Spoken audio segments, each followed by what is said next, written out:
ایک دور دراز سلطنت تھی جس کے بیچوں بیچ ایک شاندار محل کھڑا تھا۔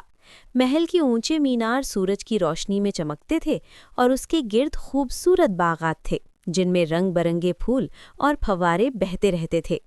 اسی محل میں ایک نیک دل اور بہادر شہزادی رہتی تھی جس کا نام آئینہ تھا۔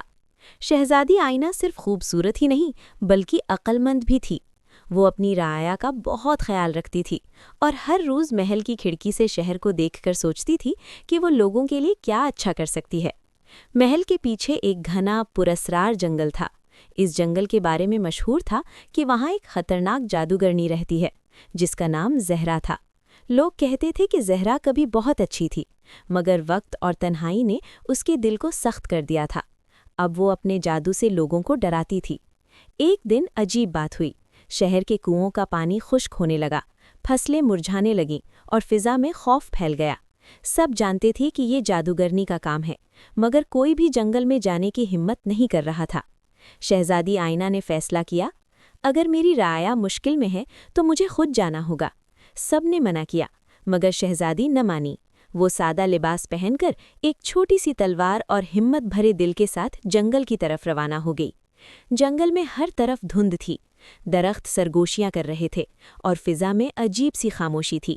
کچھ دیر بعد شہزادی ایک پرانے ٹوٹے ہوئے محل کے سامنے کھڑی تھی۔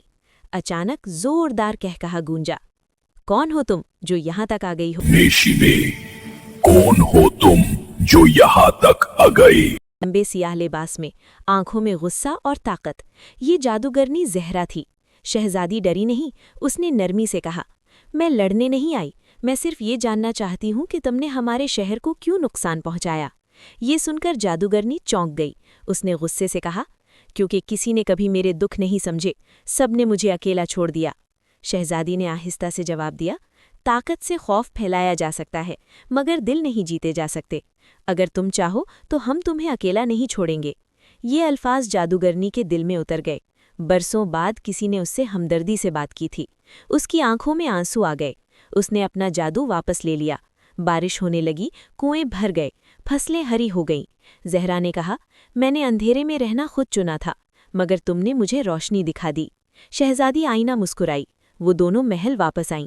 جادوگرنی نے اپنی طاقت نیکی کے لیے استعمال کرنا شروع کر دی اور شہر پہلے سے زیادہ خوشحال ہو گیا۔